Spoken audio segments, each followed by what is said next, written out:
Welcome back, everyone, to the Things We Know. I'm Kari Moore.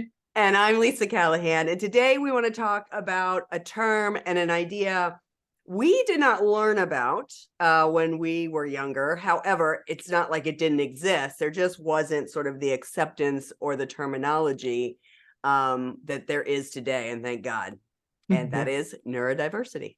Yeah. I think people who, well, I assume people hear the words neurodivergent, neurotypical, and I think it's easy to assume that we know what it means. So maybe if it's helpful, we're going to tease it out together from our own perspectives. Again, we're not the experts, which is so fun because we get to just chat. And also it's like near and dear to us because we love a lot of people who I'm actually a parent one definitely neurodivergent kid, maybe more than one, I'm not sure. But I think it's helpful if we tease it together and just take a minute to celebrate the fact that all kinds of minds have contributed to the best innovations, inventions, and some of the best art we've ever enjoyed in this world.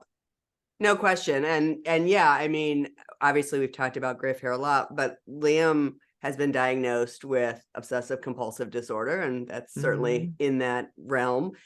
Charlotte's had body dysmorphia in the past. So, I mean, that's, again, it's not that these things, we could go down this path of like, oh, is it trendy now to be neurodivergent? And I think all of this stuff has always existed. We just didn't have the language for it. And I'm so glad we do, because it does make it easier for kids to talk about it and share about it and not feel like they're sort of in the closet around this stuff. And so I'm super grateful. But yeah, why don't we sort of start with some definitions based on a little bit of Googling by Kari. So, because there's the experts, Dr. Google's the expert. All right. Neurodivergent and neurodiverse are terms used to describe individuals whose neurological development and functioning differ from what's considered typical or neurotypical. These terms emphasize the diversity of neurological conditions, experiences, and perspectives, promoting a more inclusive and accepting approach to understanding the human brain and mind. Okay. Yes. So neurodivergent seems to refer to individuals whose neurological development and functioning diverge from the dominant or expected societal norms. Neurodivergent people may have conditions such as autism, ADHD, which is attention deficit hyperactivity disorder, dyslexia, bipolar disorder, and other neurological variations. I want to just add here, there's a lot of disagreement among experts around like what's categorized as mental health and what's categorized as neurodivergent. So this may not be accurate. This is, kind of what we're piecing together. Yeah. The neurodivergent perspective advocates for understanding and accommodating these differences rather than pathologizing. I knew I was going to get that wrong. Pathologizing or stigmatizing them. Pathologize. That's a weird word. Yes. Pathologizing or stigmatizing. I think that's right. Yeah. Pathologizing. Yeah. So this is interesting. The term neurodiversity was coined by Judy Singer in 1998. So again, we are not talking that long. And it was originally used to describe autism and ADHD, anxiety, dyslexia. Neurodiverse describes the concept of embracing and celebrating the natural variation in neurological traits and conditions within the human population. It highlights the idea that neurodiversity is a fundamental aspect of the human existence. It's akin to other diversities like race and gender and culture.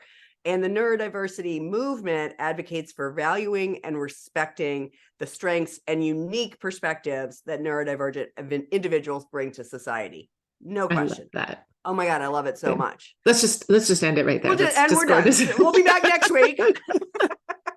So like in essence, both terms are aiming to promote just more inclusion and an accepting society where individuals who, identify as diverse neurologically feel respected, supported, and valued for their contributions. Wouldn't that be nice?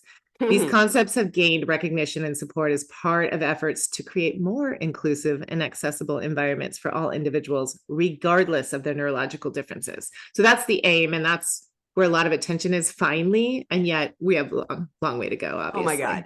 I feel like we are literally at, 1998, geez, I mean, that was 24 years ago. Like, we are baby into this understanding.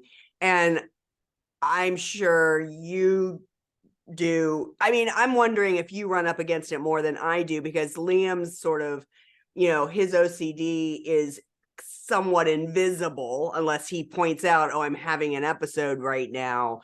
Whereas with you and Griff, like, it's visual, right? And so, like, what do you bump up against? Yes and no. I mean, like that's such an interesting. I would love to have like one of these experts or these people who give TED Talks on neurodiversity sit with me and help me tease it out, because there's a lot. There's an intellectual disability there, right? And it's mild, and it's somewhat of an invisible disability, which is also kind of under the umbrella of neurodivergence.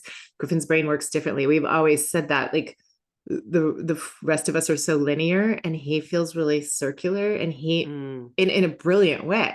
So like he has, just by nature of being himself, has taught us to slow down and see things in more color, see things from more perspectives, and see things through our feelings, if that makes any sense. He's it does sort of to me, but I'd love you to just say a little bit more about that. See through your feelings. That sounds lovely. Right. Like he will say, okay, I'll give an example. And then this is going to sound just like he has some, clairvoyant intuition, and maybe he does, but when we were trying so hard to make it work with this one dog we had that I've told you about, that had just severe behavioral issues, and it was a safety issue, and we were like just so dedicated to making it work, and brought in people to help us, the behavioralist and all that. And, all of us were trying to come up with solutions and how we do this. And Griffin said, it might not work. And we were like, what do you mean? He goes, it feels like this dog is just so nervous. And if you feel how you would be when you were nervous, like, how would you act if you just never felt safe or nervous? And it's not that we're not safe. It's just this dog just never feels anything but nervous. So, like he kind of just really smart. Yeah. So, and he will, he say with his first crush in like 5th grade, he was like, when this new girl Fiona smiles, my chest feels warm. Like he didn't say my heart, he said my chest feels warm. It's like he can kind of bring you into it with like descriptive feeling words. Or he'll ask a question. When he did that make your chest feel warm? Like that kind of thing. So it's love it. So there's that. And we don't know what came first here, the seizures, the brain trauma that may have caused, from the seizures that may have caused the intellectual disability. He very well may have been born that way, because we now know of a genetic mutation, which we know a lot now about genetics having a lot to do with, this beautiful, colorful, more interesting neurodiverse population of brains that we have out there. Yep. So it's, there's a lot about him that isn't clear. And when he's done his own research, when he was able to kind of research whatever he wants for school projects, he has done papers about this very thing, about visible and invisible disabilities. And invisible disabilities does include neurodiverse and neurodivergent people, because they get kind of othered and labeled as disabled. Some people are, and it's not visible, so they get the same expectations are on them, and then the same judgments of like intelligence are put on them, and so they get really underestimated and underutilized, right? So it's and not tapped into. So it's a real interesting.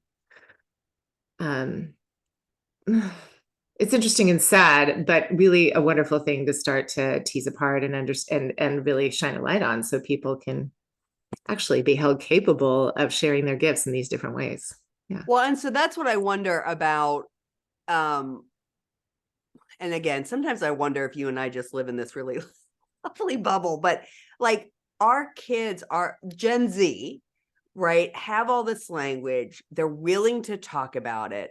They're willing to talk about being in therapy, if they're on medication. Like they, at least the ones I'm around, all of Charlotte's friends, all of Liam's friends, no one is embarrassed to share what they're doing to help themselves, be it therapy, be it medication, be it, meditation, all the different tools, right?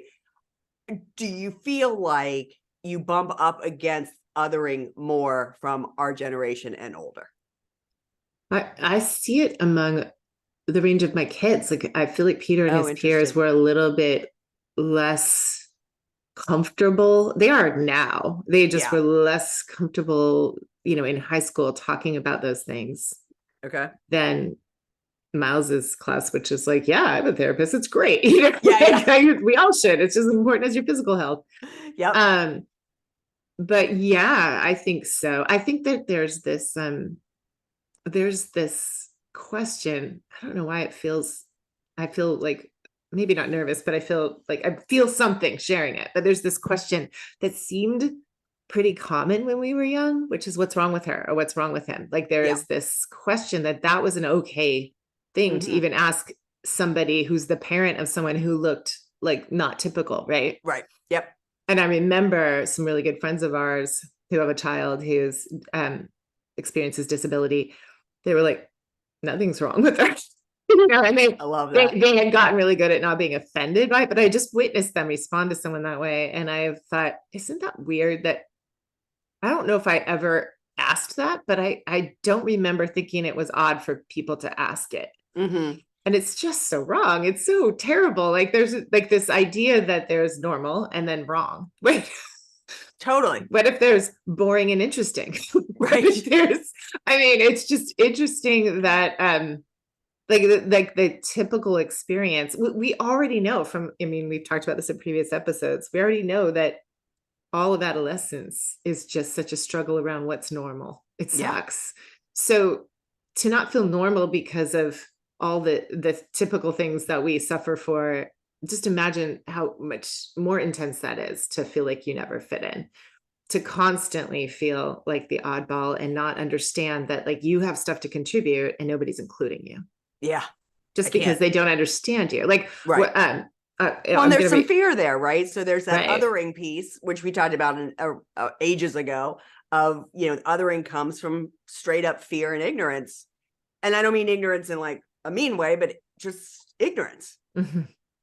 Yeah, I've read different books by people with Asperger's or autism and watch videos, because it's always been fascinating to me. I mean, Griffin's not on the spectrum, the autism spectrum at all, but he gets grouped a lot, like in some of the support groups or, educational groups. And so, I'm fascinated.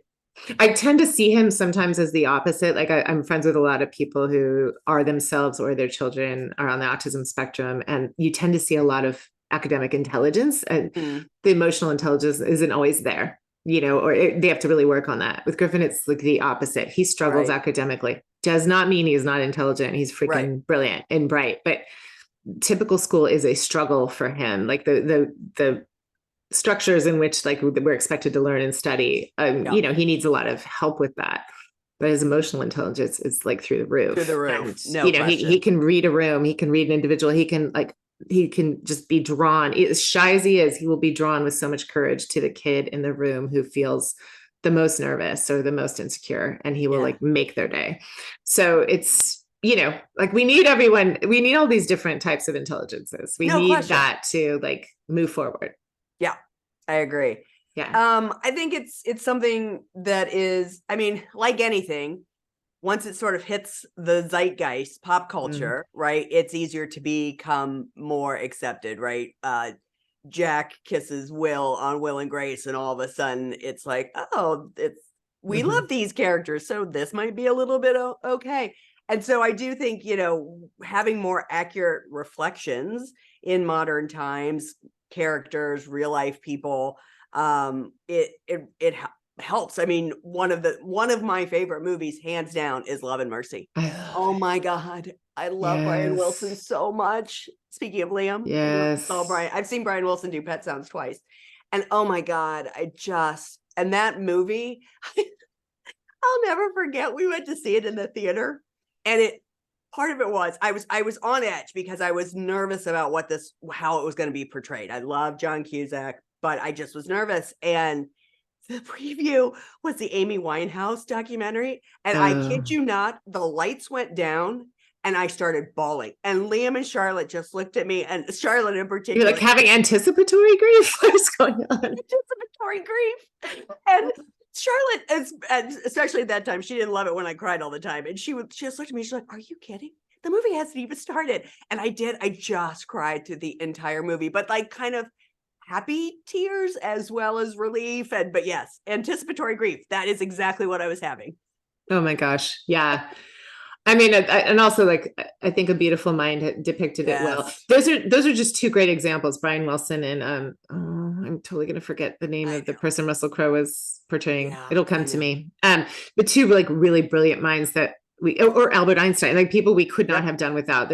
There is endless lists of people that some people might be surprised around. But I remember thinking, watching that Love and Mercy, the amount of people who dubbed him as difficult because he would walk in a room and be like, no, it's not going to work. And you have a whole orchestra there, or that he would like start to hear forks flying and, you know, like, and hear music in that, or, you know, like the things that he would like zero in on that like, we're not of this world, and people of this world have every right to be irritated when their time and like their money and all that stuff. But I just remember thinking, this is just such a tragedy. And then, of course, to be taken advantage of, that whole part of the story was horrible. But just to, like, it's hard enough to be human. It's really hard to have people mad at you, especially if you don't understand how to fix it when you're trying to like bring your gifts to the world. And I just think like that gave me so much compassion to think about that, because to learn, you know, that people like John Lennon later were like, there's never been a more musical genius than Brian Wilson. And I grew up in Southern California, really didn't know, as a young person who, you know, made up dances to all the Beach Boys music, I didn't know how universally and critically acclaimed they were. I just thought it was California music. So then to grow up later and realize like how brilliant it is and appreciate it now is to really celebrate a neurodivergent brain. Yeah, no, I agree 100%. I mean, I grew up with it too. My dad loved the Beach Boys. And so I had that same sort of experience of them just being a surf band. And then when I first heard Pet Sounds, I was just like, holy shit balls, which is what that movie is all about, is his half of it, recording Pet Sounds. And I guess I'm also heartened when I watched that movie. You're right. Like whatever that guy's name that took advantage of him, but to see the other musicians understand, you know, the Wrecking Crew, like to see them understand what he was bringing. And again, we didn't have terms for this back then, you know, but they could see the genius and the character that Elizabeth Banks plays and falling in love with him. Like she didn't see the neurodivergent. She just saw this amazing man. Yeah. Oh, makes me want to watch it right now. I know. So I do think it's getting depicted. And I have a lot of friends who are big fans of Love on the Spectrum and The Reason I Jump. So I love, and there's another really good series on about a neurodivergent kid who's trying to date. It's like a high school show. I'll see if I can remember it. But I was watching a few TED Talks not that long ago, and I rewatched some recently for this about neurodivergence being the new normal. The one in particular I'm thinking of right now is Cynthia Coupe, I think is her last name. And she starts out by saying we've come a long way from Forrest Gump and Rain Man. And that's true. And I remember like immediately, as much as those were both Oscar winners, I remember immediately people being very offended by those depictions. It wasn't like later in life we look back, oh, it hasn't aged well, because we have, unfortunately, like we have. But I remember moving to New Orleans and like Southerners telling me how offended they were by Forrest Gump, like that. Oh, wow. Yeah, because of how it, like they felt like it was depicting Southern people as stupid, which is also, again, like a misunderstanding and not a like calling out in a celebration of, like there was, it's interesting because I'm sure somebody who made the movie and wrote it really was trying to celebrate like all the wonderful ways this beautiful spirit shone through despite some limits. But yet, you know, they didn't age well because of like what they kind of represented, I guess. Oh yeah. The first time the kids watched Rain Man, they were like, I'm sorry, that movie was an Oscar winner. It was a different time. I know. What else was fascinating in that TED Talk is she herself was working with autistic kids for years as a speech and language therapist. And also, you know, she has a lot of degrees. Like I think she works, you know, just does a lot of hands-on work and coaching of, people as they're growing up with this. Her daughter was then diagnosed before she herself was diagnosed, which I think Wow. is just fascinating. So her mission was basically to empower all people who identify as neurodivergent to be able to say, my brain processes emotions differently, but they're not different than yours. They just look different, right? Like I have the same emotions you do. She was talking about how when someone would tell her something sad, sometimes she would laugh and people just wrote her off. And she was like, my brain just doesn't work the same. But she said, like she's just lived a life really trying to help people understand that anybody who is on that spectrum of, neurodiversity isn't disabled, right? Right.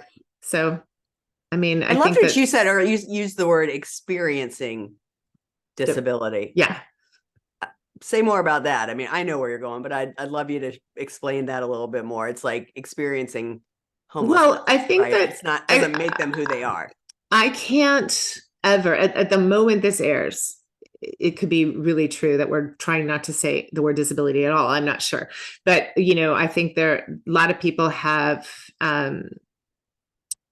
in this world who are advocating for people who have disabilities really don't want people to be labeled as disabled, but that they're experiencing disability, because it actually shows you their strengths when you're saying like they're getting all this done and they're experiencing disability. They're pursuing an education, they're experiencing disability versus stopping at like disabled period or handicapped or, so some people don't like special needs. They like medical needs or, so I think it's really, I personally am constantly always trying to find the right words to describe what we're experiencing, because it is medical, but it also does go deeply into this world of celebrating what's different about Griffin. And so I don't want to always focus on what he can't do, because there's so much. I think a friend of mine, my friend Joyce, said this once, it would be really easy to look at Griffin as fragile, and that would be missing so much, because he's actually so badass. When you look at all the things his body is going through and overcoming, like it's fucking amazing that he gets up and like can play basketball or pickleball, or gets up and goes to school and tries to make friends and works on these projects. It's just incredible. So no, I agree. So, I mean, really, we are in a moment in time where we are being invited to rethink whatever. And if you're not watching YouTube, I'm air quoting normal is, because is there such a thing? I don't even know. I mean, there is, I guess, a natural version of our brains. But each one of us has our own sort of degree of ability to pay attention, of memory, of socializing. And so could it just be possible that our brains are like fingerprints? Everybody's brain is different. There's no such thing as normal, or everybody's normal. I mean, I don't know. Right. And what is normal? It's shifting. Yeah. In that TED Talk, I think it was that same one with Cynthia Coupe. She said a couple of things that really hit home for me, especially as Griffin's mom, but also just it made me even think about myself in like ways I think I'm, am I Aquarius? Am I quirky? Am I neurodivergent? But are you a projector? Yeah, exactly. She said like we neurodivergents are forming and coloring the world we are living in. And yet we don't fit in. And she said there's much, she had like stats and everything, like 55 to 85%, something like that. There's a much higher percentage for unemployment, underemployment, depression, and suicide among people who are neurodivergent. And the reason is because it's really difficult to identify. She was an adult before she realized, and I've seen this so much. I've seen this so much when peers of mine get a child diagnosed, they themselves also realize that they might be not typical. Their brain doesn't work the same. Way. I mean, I feel like I know a lot of adults who have, they have shared with me that they have ADHD, and I it might be they were diagnosed as an adult, but they probably had it all their life, and they didn't have the support and again the language when we were younger to talk about that. So they were othered and so angry. Yeah, that's so hard. So, so she said, like, here's what we need. She boiled it down to 3 things. We need education, because when we know more, we know how to include. We just need education, not just for students, but for educators. We need to really understand. And I do want to plug my kids' K-8 school. It's not really. You can only go there if you're in Portland, but go ahead. Sorry. I just want to I don't mean plug them. I want to celebrate them. I want to honor them by saying it's Arbor. And it's definitely like the way they approach learning is that if it, like if they can come at the same project idea, whether it's math or writing or science, from a bunch of different perspectives where everybody has a chance to feel like they have some mastery over that, then they're all going to learn better. So they're not always going to come at things the same way. They're going to allow people to solve something in a different way and then write about how I know what I know. They call those HICWICs, how I know what I know. And as children growing up there, that's a real pain in the butt. You don't want to write an essay about the math problem or the science, but as they've grown up, they've really developed metacognition, which is that awareness of how I learn. This is how my brain works. This is how I take in information. This is how I need to ask for help. And I think that like educating educators and students, how you learn and how brains work and how to celebrate that kid over there is going to come at it from a different way.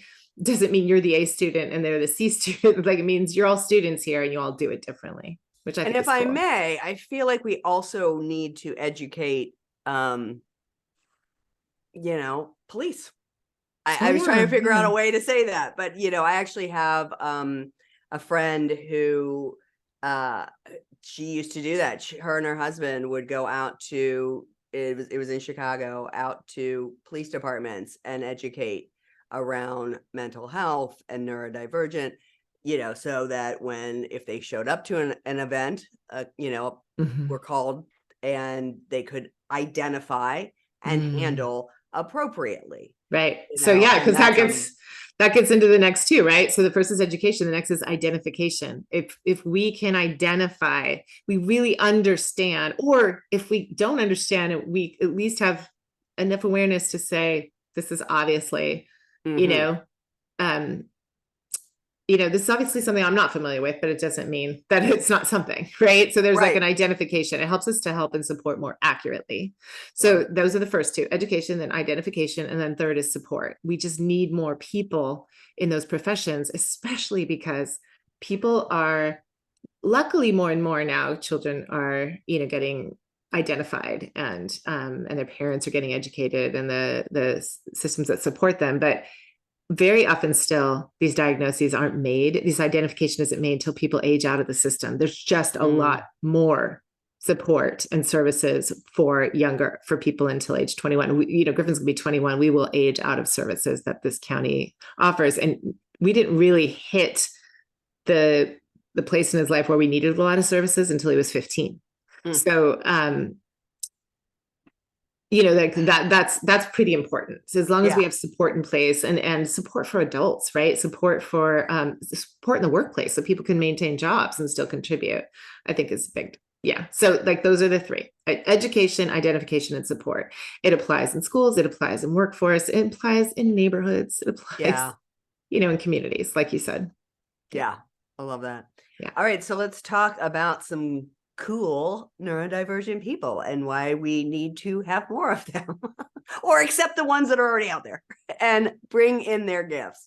As you've already said, right, neurodivergent people can battle with different tasks, spelling, punctuation, perusing, writing, arranging, remaining on track, I should say. And unfortunately, this can influence their confidence. But oftentimes neurodivergent people will be really inventive and extraordinary problem solvers, and noticing things that, again, a quote unquote neurotypical person wouldn't necessarily see. So this is not even even scratches the surface of a comprehensive list. But let's name some of these people just so you can see that even if you think you don't know a neurodivergent person, you know of one. Yeah. And what's really interesting about this list is like, I cross-referenced this list a couple of times, and it was amazing to me how many times the same people were on those lists. So I got to assume they've, identified themselves. Yeah. Hopefully this isn't wrong. Yeah. So some of the, to start sort of naming them, we've got Dan Aykroyd. I mean, Mhm. who doesn't love Dan Aykroyd? Hans Christian Andersen, who wrote, I can't remember, Robinson Crusoe, I think Yeah. is what he wrote. Yeah. Benjamin Banneker, which is an African-American almanac author, surveyor, naturalist, and farmer. Do you remember Susan Boyle from American Yes, Idol? I totally Or no, was it do. American Idol? Because it was It the was British American. version. Oh, So was it the X Factor? it was the X Factor. Yeah, Yeah. she was on the British version. Yeah. Would you like to name some? Go right ahead. Wait. Where were you? You said, oh, Daryl Hannah. I didn't know that. Oh, that's interesting. Yeah, I didn't know that one. Emily Dickinson. I think I did know that. Charles Darwin. Tim Burton. And Yeah. it's interesting because when you, some of these, it's like I didn't know and duh. And I don't say that in because I mean, how inventive is Tim Burton? How does he see the world so completely different? And it's so cool and colorful and beautiful and amazing. Andy Warhol. I love him. I know. But I mean, even as far back as Thomas Jefferson, Right. you know, but think about it, the things he created, problematic things aside, you know, come on, that makes total sense when you think about the ability. And I don't even know if it's I mean, I guess it's ability, the ability to think outside the box, to see things that most people that would identify as neurotypical couldn't even see. Right. Yeah.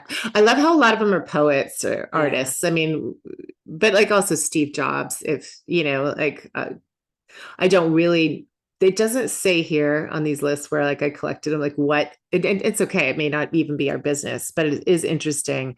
The one who's on here who I think is wrong might be Jerry Seinfeld, but I think he's made comments and then he's since clarified them that maybe that's what got him on this list. I'm not sure. I mean, made comments about being on the spectrum, but he may not be. I don't think he is. Stanley Yates. Kubrick again, Oh, for yeah. me. I mean, duh, again, clear. You know, if only you just look at his body of work. But yeah, Yates. Who else is on? James Joyce. I'm amazed by like all the scientists on here too. Barbara McClintock, Albert Kinsey, you know, obviously we have Einstein, but I think that's Tesla. amazing too. Yeah. Yeah. Yeah.